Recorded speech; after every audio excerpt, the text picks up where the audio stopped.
After the Great War, the survivors of Appalachia formed the factions which would struggle to rebuild, defend, or pillage. The Enclave plotted to finish the war with China from its bunker below the White Spring, while the Free Staters looked forward to a future without government interference. The Responders, a group of police, firefighters, doctors, and citizen volunteers, banded together to help those in need and bring order from chaos, and rebuild Appalachia. David Thorpe and his raider gangs became the scourge of the region, taking what they wanted from whomever they wanted, building a kingdom for themselves in the Savage Divide. And Taggerdy's Thunder joined the Brotherhood of Steel to find and safeguard technology for the future. None of them were prepared for what came next. This special Fallout 76 Modus Files podcast miniseries will follow each of these factions in their final days and hours, and reveal the stories of the Last Days of Appalachia. August 18th, 2095. Operation Touchdown has failed. Paladin Taggerdy and her best men died in a valiant stand in the Glassed Cavern. Now the Scorched are massing, Scorchbeasts fill the air, and the horde is bearing down on the remaining defenders of Fort Defiance. We relive the final day of the Appalachian Brotherhood of Steel in this episode of The Last Days of Appalachia, Bitter Defiance.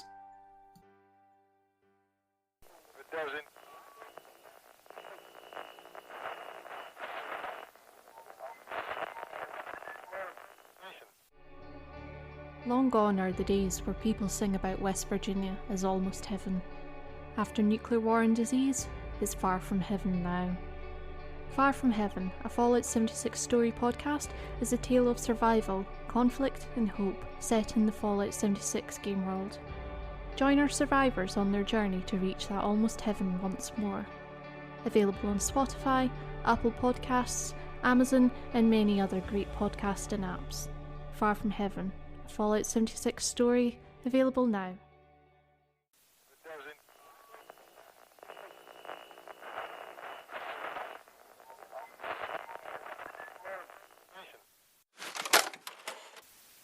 If you're hearing this, stranger, I'm dead. The Brotherhood is dead. But I'm relieved. Relieved there is someone, anyone, alive. I honestly don't care if you're Chinese, American, or whatever. You're a human being. I don't have much time. But the Scorched are more of a threat than you can ever imagine. You have to find a way past the security I installed. If you're former military, all you need is your government-issued military ID card. If not, find a way. I know some ghost isn't probably very persuasive, but look past your own skin and consider there is so much at stake. We did. And that's why I'm going out to die. Ad Victoriam. Scribe Grant, signing out. Scribe Grant, Appalachian Brotherhood of Steel, ejected the holotape from his personal terminal. The building, this Fort Defiance, shook again with the repeated blast from Sierra Bravo sonic screams. Although Grant couldn't see them, he knew they were out there. Dozens of them, supported by hundreds, if not thousands of Sierras. What the Brotherhood called the Scorched. They were massing for the final assault against them.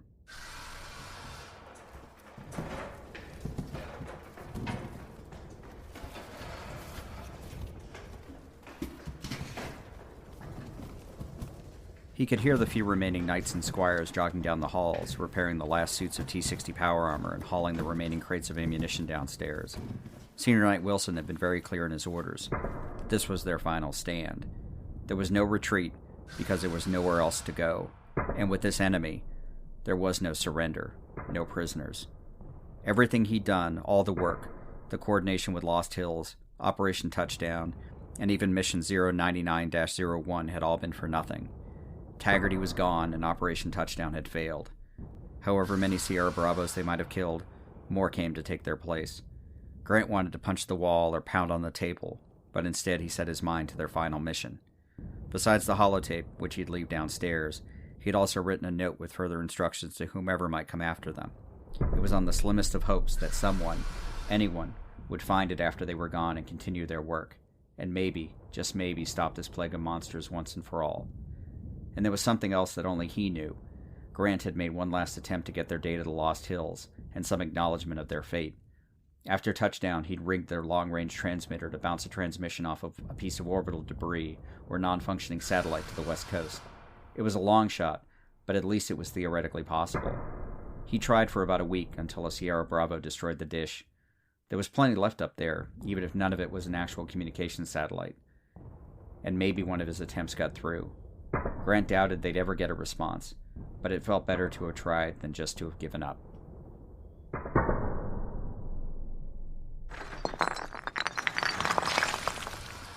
The building rocked again with dust and debris falling down on Grant and his terminal.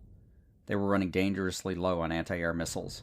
They'd gotten the last of them from the Thorn just yesterday, as they pulled back from their final positions in the bog. Once they were gone, it would only be a matter of time.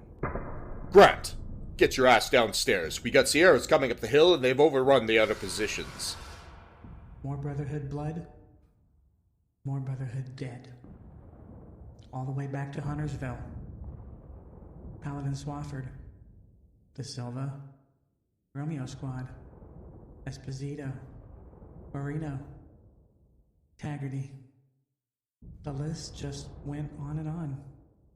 We few, we happy few. It was a line from a book he'd read long ago. That story, however, had a much better ending. Lost in his own thoughts, Grant almost walked directly into Knight Ido. Watch where you're going, Grant. She was wearing her beat-up T-60 suit of power armor, and Squire Evelyn was busy working on some busted servos. Sorry, Knight. Just trying to close up shop. The building rocked again and the lights dimmed before returning back to a full glow. Goddamn things just don't stop. Evelyn, how much longer is this gonna take? I need to get back out there. Squire Evelyn, her face caked with grease streaked with rivulets of sweat, chewed on her lip as she tried to torque the servos back into place. Just give me another minute. Not my fault you decided to go toe-to-toe with a giant bat. I'm just surprised you managed to make it back in one piece. Like I had a choice. Lucky for me, didn't like the taste of armor, especially when I shoved that minigun down its throat. Grant, why don't you make yourself useful and grab me that hammer? Evelyn pointed over at the workbench. Grant reached over and grabbed a small mallet. Not that one, the sledge. The what? Just give me the fucking sledge, Grant. He gave her a funny look, and she just pointed again, so he grabbed the sledgehammer from the back of the workbench and handed it to the squire. Hold still, Ido. Here, Grant, put it back. That's the best I can do, Ido. It's fixed as good as it gets. Looks like I'll be able to walk again. Good work, Squire. The knight picked up her helm, then strode over to the weapons rack, grabbing the last assault rifle from the shelf. She gave the two a brief salute before walking over to the elevator and heading downstairs to join the rest of the Brotherhood. I'm going down. You coming? Yeah. I just need to run one last check of the generators. Then I'll be there. She nodded before grabbing her rifle off the floor and following Knight Ido. Like the days of old, the squire wasn't going to let her knight die alone. The building shook again with more plaster falling down on the floor. What made Fort Defiance an excellent base for the Brotherhood now also made it feel like a tomb. Grant stuffed the holotape in his pouch and made a final round of the terminals. His old project was still active, and he hoped that if anyone ever returned, they'd be able to help complete it. The rest were all locked behind their military-grade security. Whoever returned would need to figure out how to breach it, but then again, if they survived, maybe they'd have the smarts to finish what they started. For humanity's sake, he prayed they would. Finally, he stopped by his desk and pulled out the note he had quickly scrawled with another message for who comes after, if anyone.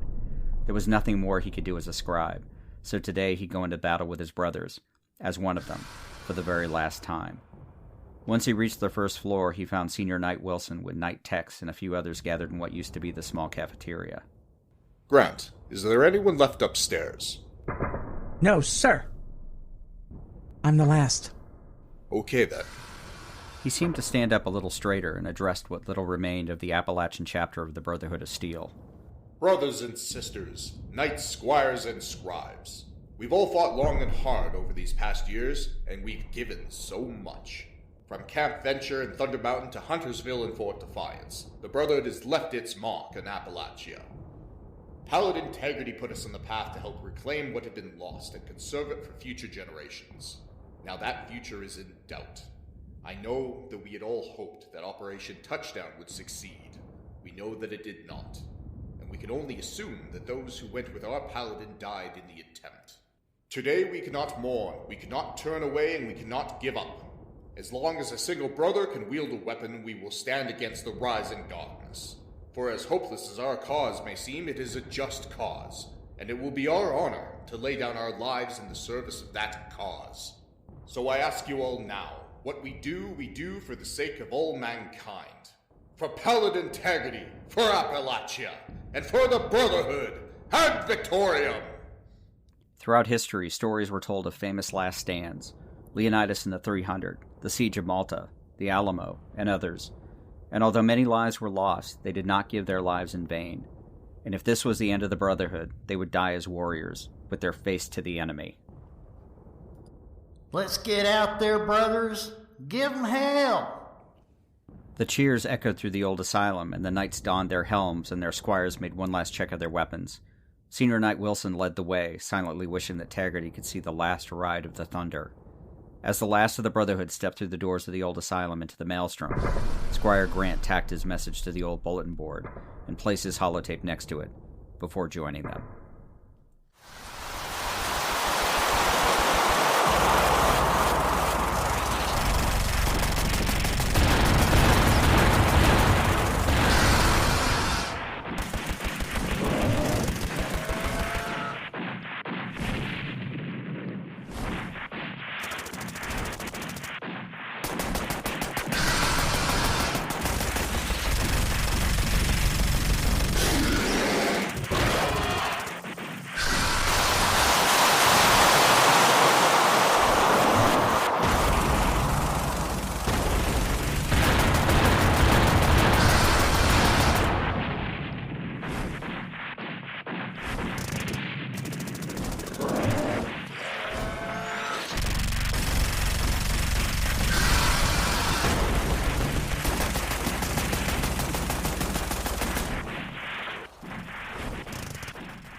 Tex, take your men and cover the south.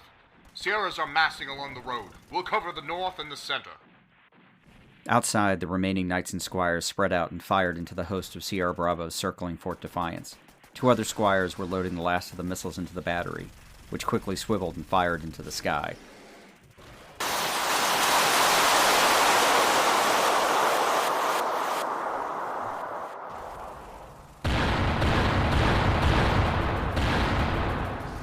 A few adventurous Sierra Bravos started swooping closer to the building, dodging missiles to unleash their sonic attacks on the defenders. Grant saw one of the other squires running back towards the building, but he never made it. The blast picked him up and threw him into the side of the barricade. Grant had to look away as the body slumped to the ground, leaving a bloody smear on the wall behind him. Damn it!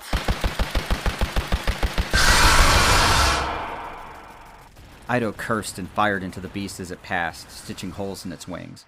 There were just so many. Not even the anti-air missiles were keeping them from closing in around them. Tex fired his minigun into the air, catching one of the beasts in his sights and staggering it. As it fell to the ground, it wasn't quite dead. It shrieked and got back to its feet, looking for a target. The creature lunged one last time towards the knight, but a lucky shot through the brain seemed to pull its legs out from underneath it, and it slid to a stop at the knight's feet. Just to be on the safe side, Tex took a step forward and emptied the rest of the magazine into the creature's head.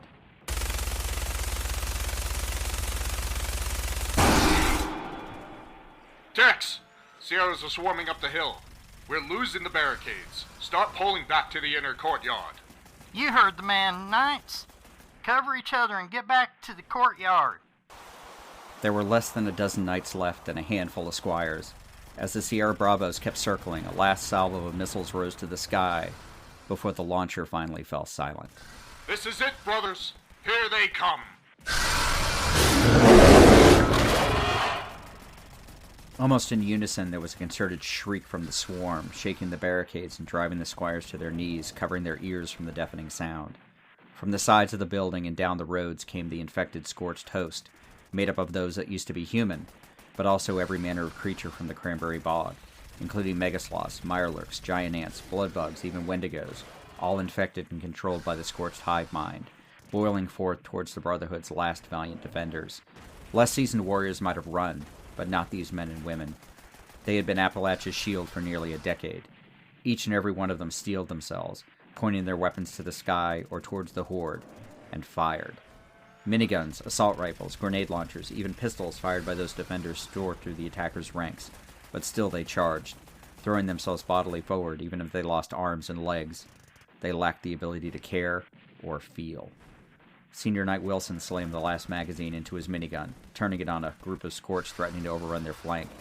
His men, his knights, never wavered, never took one step back. They died where they stood, taking 50 or 100 Scorched with them. Knight Ido used her armor like a battering ram, stomping her enemies underfoot, helping to keep the courtyard clear until the last of the men could take their final positions. Ido, look out! Evelyn yelled to her knight as the huge Scorched Yagwai charged forward through the Scorched horde. The knight couldn't sidestep the charge, and Ida was staggered as the infected mutated bear threw itself at her. Then itself was staggered and killed by the squire firing point blank with her assault rifle.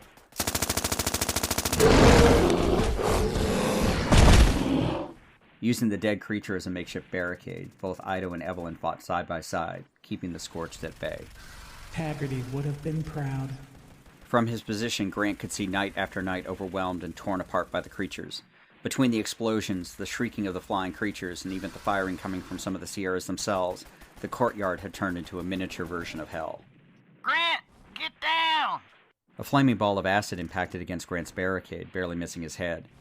Infected anglers were spitting directly at the defenders. One of the other scribes, Grant couldn't tell who it was through the smoke, took a direct hit and fell screaming before being covered in scorched ants. He had to duck again as Knight Ido tossed a plasma grenade into the midst of the anglers, killing or mortally wounding them. However, it was already too late.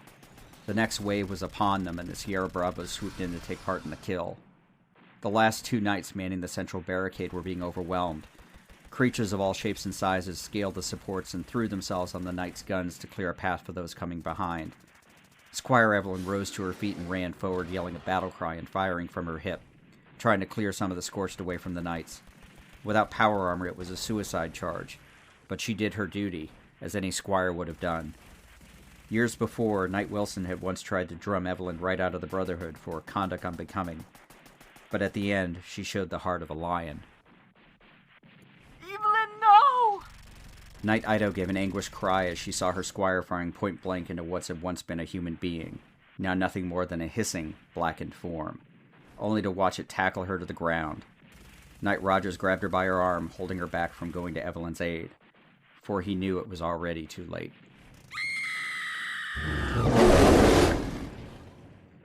You can't help her. We need to get back to the building. God damn it, I won't leave her. Ido, she's gone. No. The knight felt her heart turn to stone.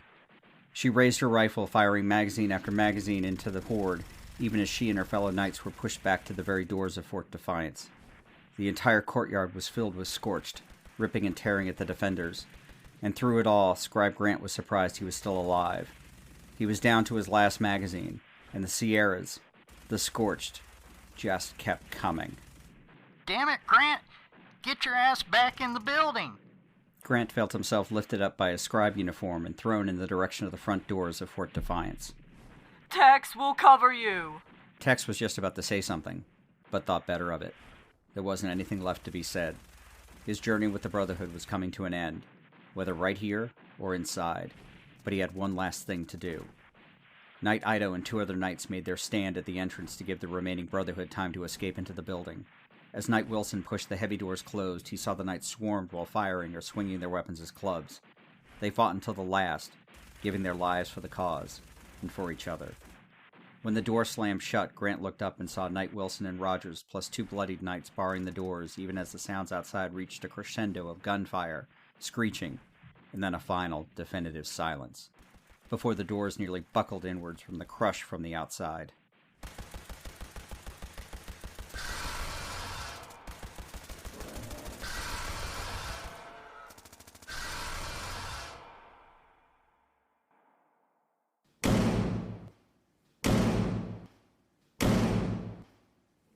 Grant, get up. We're finished. You have to get word out to Thunder Mountain, to the responders, Free States, even those damn raiders. All of them. I don't care. They need to know. Defiance has fallen. Senior Knight Wilson took off his helmet and for a moment glared at Rogers, before his expression softened, and he finally nodded. Grant, get upstairs. Tex is right. They need to know what's coming. Yes, sir. We'll hold them off as long as we can. You don't have a lot of time, so go. Grant looked at the knights one last time and thought, we few, we happy few, before running towards the elevator. As the Sierras started peeling the doors open, Wilson turned to Tex and extended his hand. Knight. Tex. It's been an honor. It's been one hell of a ride, Ted. The doors bent inward as the final knights of the Brotherhood of Steel stood side by side for one final time. 4 knights against the surge. Grant heard the hollow boom of the doors finally giving way, followed by the staccato sound of gunfire and shrieking monsters.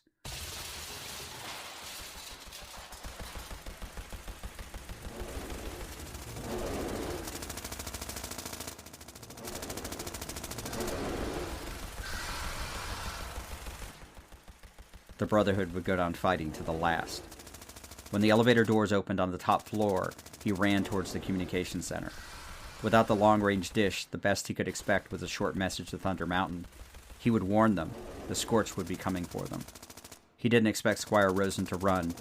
Quite the opposite, in fact. But they didn't have long. What do I send to the others? The responders don't trust us. We bled together at Huntersville. Then it all went wrong. I couldn't convince Taggerdy to work with them. She just wanted their supplies and equipment. I told her it was a mistake, but it didn't make any difference. Now, well, we're all in the same boat. Will the others even listen or care? I don't know, but I can't die without warning them. When Defiance falls, the Sierras, the Scorched, are going to roll over Appalachia like a tidal wave. And I don't know any way to stop them. Grant got to the terminal and powered it up. The firing from downstairs got louder and closer. He heard a scream. It might have been Knight Wilson, but he couldn't tell over the screeching of the creatures, and he didn't know how long he had, but it wasn't long. He had done all he could. The notes, the holotape, the information he sent to Lost Hills. Maybe it would make a difference. Not today, but maybe for the future. Opening the communications channel to Thunder Mountain, he typed one final message. Multiple Sierra Bravos inbound, Thunder. Prepare accordingly. And then he opened another channel across every active frequency he could find. Responder, Free States, even the Raiders. From down the hall, he heard the rapid fire of a minigun before it was cut off by an explosion. After that, the sound of shuffling feet, scurrying legs, and hissing came closer and closer. Grant toggled the circuit and pulled out his service pistol, pointing it at the closed door. Leaning down into the microphone, he spoke a single sentence. Defiance has fallen.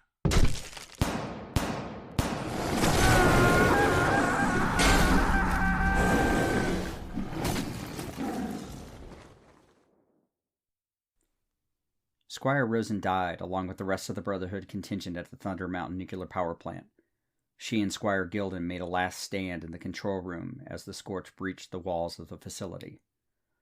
A final terminal entry was a testament to their bravery. I'm writing this report with little hope any brother will ever read this. The Scorchbeasts attack in endless waves. The AAAs are running low on ammo. We had to abandon the roof after being overrun by the Scorched. The Fort Defiance team was overrun. Only myself and Squire Gilden are left, and the walls won't hold them out for long. It has been a singular honor to serve.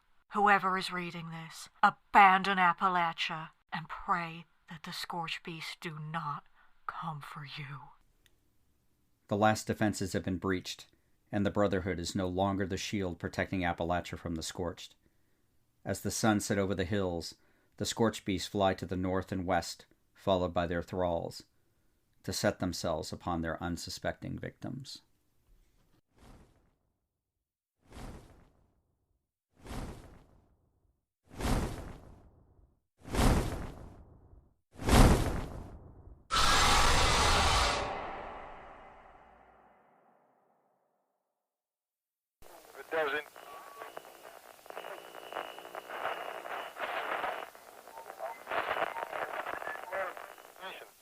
Hi, I'm Fire Writer, and I'm the host of The Pixel People, a podcast dedicated to taking a close look at our favorite characters from our favorite video games. From major characters who define the course of a game's storyline to smaller characters who you might have never noticed. Every week, we go beyond the quest line to examine a particular character's story arc and choices, and discover the real-world parallels and life lessons hidden just below the surface. I hope you'll join us. You can find the Pixel People on Anchor, Spotify, Apple Podcasts, and everywhere else you listen to podcasts.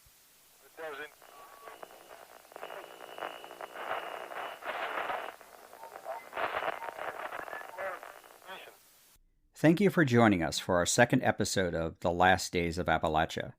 If you've enjoyed this content, please subscribe, and better yet, please leave a review to help others find us. You can also follow us on Twitter, @Modus Files, for more information about this miniseries and our main podcast, The Modus Files.